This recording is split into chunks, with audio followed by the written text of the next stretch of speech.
Okay, so what are some key takeaways you learned from experiencing radical healing? Yeah. So like I said, I work as a mental health specialist. And so I think, supporting my clients with how to cope and manage their emotions is also a way for me to also cope and manage with my emotions. So that has been helpful for me with healing, and doing like basic coping strategies. Deep breathing is also a good one that I like to use a lot when I am kind of triggered in the moment. And also, just seeking therapy and getting that help weekly, to do whatever I can to improve on myself. Mhm. So that's definitely has been my healing process direction that I've been going in. That's awesome. Always, I heard you say that the breathing, right? Yeah, I like to do like deep breathing techniques. So I'll do like 15 seconds of inhaling, exhaling. Mhm. I like to do positive affirmations. So that's something I practice with my clients as well. Whatever that looks like for folks, maybe writing things down how I'm feeling in the moment. And then, like I said, therapy, just making sure I meet with my therapist once a week. You know what's interesting? The reason why I said deep breathing, because this lady, it was a mental health provider named Kia in the Western Hmm. region in Frisco. And she used to always say, we don't breathe. She was like, Hmm. we just, you breathe in, but not like Yeah, real. And so yeah, I feel like when I'm outside, I have to check myself, like, am I really breathing or am I just getting in my yeah. Yeah, because I'm anxious. I get anxious, and my anxiety when that kicks in, I need to figure out in that moment how I'm going to calm myself down. And deep breathing has definitely been one for me. Absolutely. Thank you.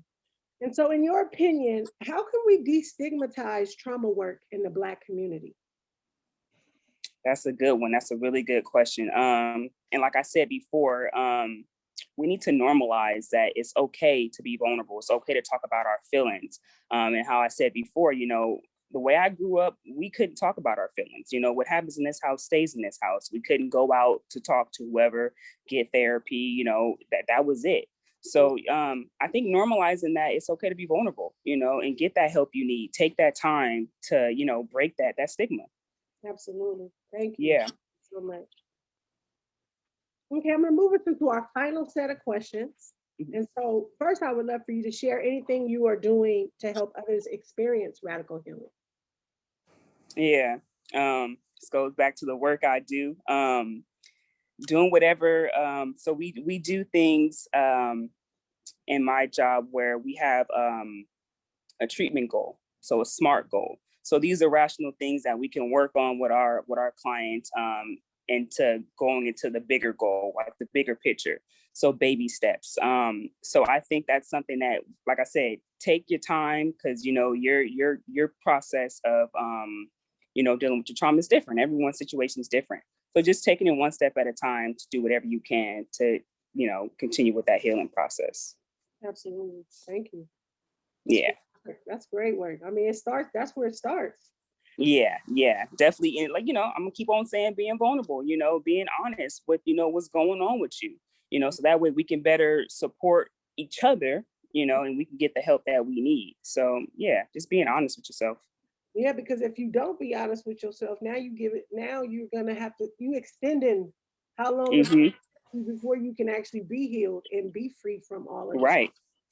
Yeah, because going creating more problems. Absolutely. Yeah. Okay. Have you taken any action to create resources that encourage others to address their trauma? Yeah, I mean, besides the work I do in the community, and with the clients that I serve, yes, and then also with friends and family. When I tell folks like, yeah, I'm getting help, I'm seeking therapy, and they're like, is it working?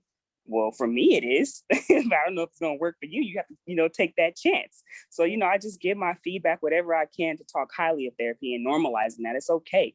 Mhm. Because we all got to start somewhere. If not, it's going to be that repeating trauma, reoccurring trauma, that's the cycle we want to break. So, I always try to get positive feedback about therapy if I can. Mhm. That's awesome.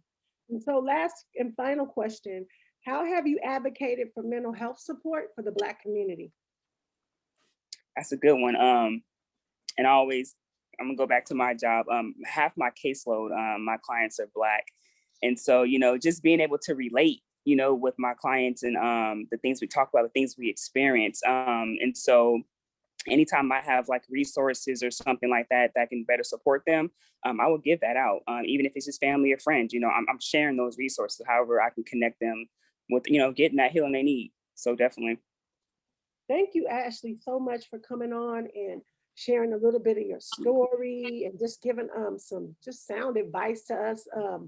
Not just to all people, actually, not just the Black community, but to all people. And so I want to lift up some of the pearls that I heard you say in this conversation. And then we'll hear a little bit more from you. So Okay. I heard you say that we have to work on ourselves in order to help others. I also Yeah. heard be honest with yourself. It's okay being vulnerable. Vulnerable came up quite a few times, which so I know Hmm. it's important for us to be vulnerable. I heard you Yeah. say, get the help you need, break the cycle, and Uh-huh. and the stigma of mental health. I heard you say Hmm. some things that people can try were deep breathing, Hmm. positive affirmation, and therapy. Hmm. And then I heard you say we have to learn we need to learn coping skills, but then too, how to build our emotional intelligence. Yeah, definitely. Definitely. And so the last one I would just add, we must normalize mental health and trauma work in the Black community, and it's okay to be Yes. vulnerable again. Yes. Mhm. So, like I said, thank you, Ashley, for coming on and sharing just your story and some tips with the viewers. If there's one last piece of advice or tip that you would like to share, the last voice they hear will be yours. Just keep on going, keep on pushing, don't give up. Do whatever you can to, just be that change, make that change, and just keep smiling, you know, and know you're not alone. You're not alone.